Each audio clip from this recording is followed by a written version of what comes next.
எல்லோருக்கும் வணக்கம்.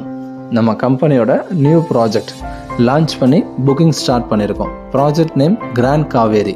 இது எங்கே லொக்கேட் ஆகிருக்குன்னா பஞ்சப்பூர் நியூ பஸ் ஸ்டாண்ட்லேருந்து வந்தீங்கன்னா அரௌண்ட் ஒரு 8.5 கிலோமீட்டர் வித்தின் 10 மினிட்ஸ் டைமில் ஈஸியாக அக்சஸ் ஆகிற மாதிரி. At the same time Trichy international ஏர்போர்ட்லேருந்து வந்தீங்கனாலும் அரௌண்ட் 6.5 கிலோமீட்டர் 10 மினிட்ஸ் டைமில் ஈஸியாக அக்சஸ் ஆகிற மாதிரி எக்ஸிஸ்டிங் ரெசிடென்ஷியல் ஏரியாவோட கண்டினியூட்டியாக அந்த ப்ராஜெக்ட் கொடுத்துருக்கோம். At the same time Panjappur new bus ஸ்டாண்டையும் ஏர்போர்ட்டையும் கனெக்ட் பண்ணுற ரிங் ரோடுக்கு பக்கத்தில் இந்த ப்ராஜெக்ட் வந்துடும். இதுக்குள்ளே ஒரு பிளாட் இருந்தால் நல்லா இருக்குமேன்னு சொல்லி எல்லாருமே பார்த்து ஆசைப்படுற அளவுக்கு ஒரு 15+ வேர்ல்டு கிளாஸ் அம்யூனிட்டிஸோட இந்த ப்ராஜெக்டை டெவலப் பண்ணிகிட்ருக்கோம். சைட்டோட வியூ தான் உங்களுக்கு காமிச்சிட்ருக்கேன். 100% இந்த இடம் வந்து பார்த்தீங்கன்னா உங்களுக்கு ஒரு ஷார்ட் டைமில் மிகப்பெரிய அப்ரிசியேஷன் ஆகக்கூடிய நல்ல ப்ரைம் லொக்கேஷனில் கொடுத்துருக்கோம். 70% வரைக்கும் லீடிங் பேங்க்ஸில் லோன் ஃபெசிலிட்டிஸ் இருக்குது. ஸோ அவசியம் ஃபேமிலியோட வந்து இந்த ப்ராஜெக்டை விசிட் பண்ணி பாருங்கள். 100% இந்த இடம் உங்கள் ட்ரீம் பிளாட்டுக்கான எக்ஸ்பெக்டேஷனை ஃபுல்ஃபில் பண்ணும். தேங்க்யூ.